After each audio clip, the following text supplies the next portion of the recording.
Namaskar. Hope you are staying at home and observing the instructions of the lockdown.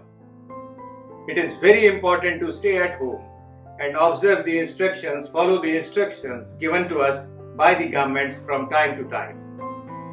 And yes, we must also help the needy persons whenever, wherever it is possible.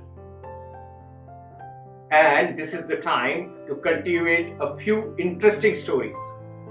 Stories of different languages spread throughout the length and breadth of our country.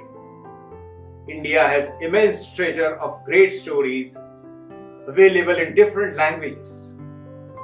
And Indira Gandhi National Center for the Arts and Bukaru have brought this treasure to you. These stories are told by eminent storytellers of different languages.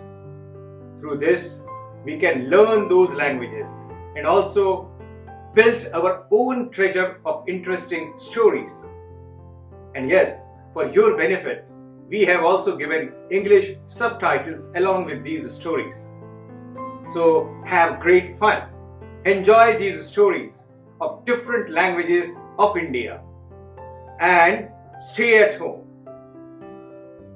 मैं जो आपको कहानी सुनाने वाला हूं उसका शीर्षक है पूंछ की पूंछ। मुझे पूरा यकीन है कि आप जानते हैं कि सांप और नेवला जानी दुश्मन है, लेकिन हमेशा ये बात नहीं थी। एक समय ऐसा भी था जब वे जिगरी दोस्त थे। आपको यकीन नहीं होता? तो चलिए मैं आपको एक कहानी सुनाता हूं। बहुत समय पहले की बात है। एक सांप और एक नेवला एक जंगल में रहते थे।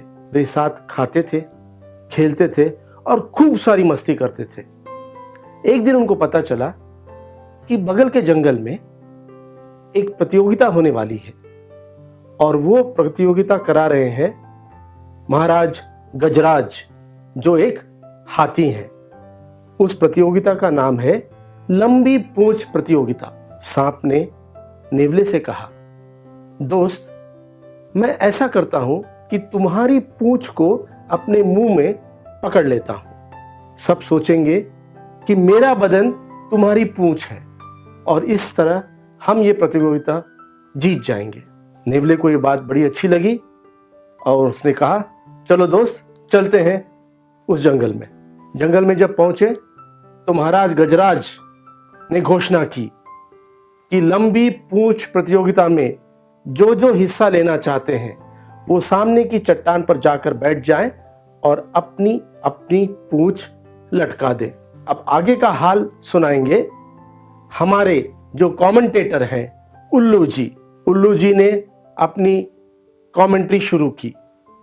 उन्होंने कहा, वाह, देखिए क्या नज़ारा है भाइयों और बहनों, सारे जानवर अपनी अपनी पूंछ लटका कर कैसे बैठे हैं।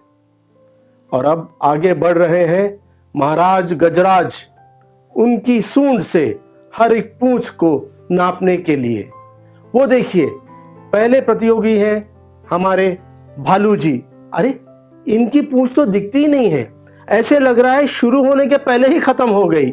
जब गजराज ने भालू जी की पूंछ को नापा तो पता चला वो 1/4 सूंड की ही है। वो आगे बढ़े। बाघ जो इतने रोबीले हैं उनकी पूंछ भी 1 सूंड से कुछ ही ज्यादा अधिक थी। फिर आगे बढ़े और नापते नापते लंगूर की तरफ पहुंचे। बाप रे बाप, लंगूर की पूंछ पूरी 4 सूंड लंबी है। लेकिन क्या लंगूर जी प्रतियोगिता जीतेंगे? नहीं दोस्तों, खेल अभी बाकी है। आखिर में बैठे हैं नेवले जी, जिनको मैंने पहले कभी नहीं देखा। और महाराज गजराज पहुंचे वहां 1 सूंड, 2 सूंड, 3 सूंड, 4 सूंड, 5 सूंड और चौथाई। अब चलिए महाराज गजराज के पास हम जाएं। महाराज गजराज ने घोषणा की, इस लंबी पूंछ प्रतियोगिता के विजयी हैं श्रीमान नेवले जी। सभी ने ताली बजाकर इस घोषणा का स्वागत किया। वहां इस मौके पर एक बहुत बड़े भोज की तैयारी की गई थी। सारे जानवर उस ओर बढ़े। हमारे नेवले भी भागे वहां और भागकर उन्होंने स्वादिष्ट पकवानों का आनंद लेना शुरू कर दिया। इधर सांप को बहुत गुस्सा आ रहा था और भूख भी बहुत लग रही थी।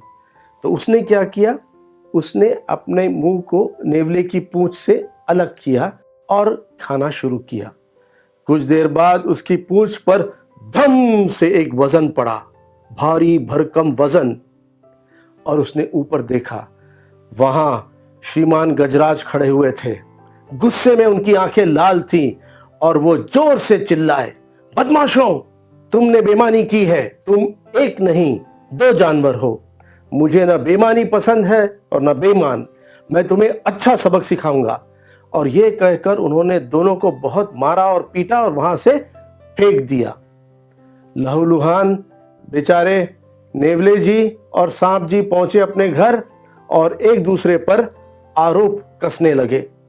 भुक्कड़ नेवले ने कहा, ऐसी क्या जल्दी थी तुम्हें सांप? तुम थोड़ा इंतजार नहीं कर सकते थे? तुम मुझे भुक्कड़ कह रहे हो, लालची कहीं के? इसके बाद दोनों ने एक दूसरे को खूब गालियां दी और एक दूसरे पर झपट पड़े और लड़कर मर गए। और उसी दिन से आज तक नेवले और सांप में गहरी दुश्मनी है। और अब वो पंक्तियां जो मुझे सबसे ज्यादा अच्छी लगती हैं। मस्त रहो, चुस्त रहो, तुम न कभी सुस्त रहो।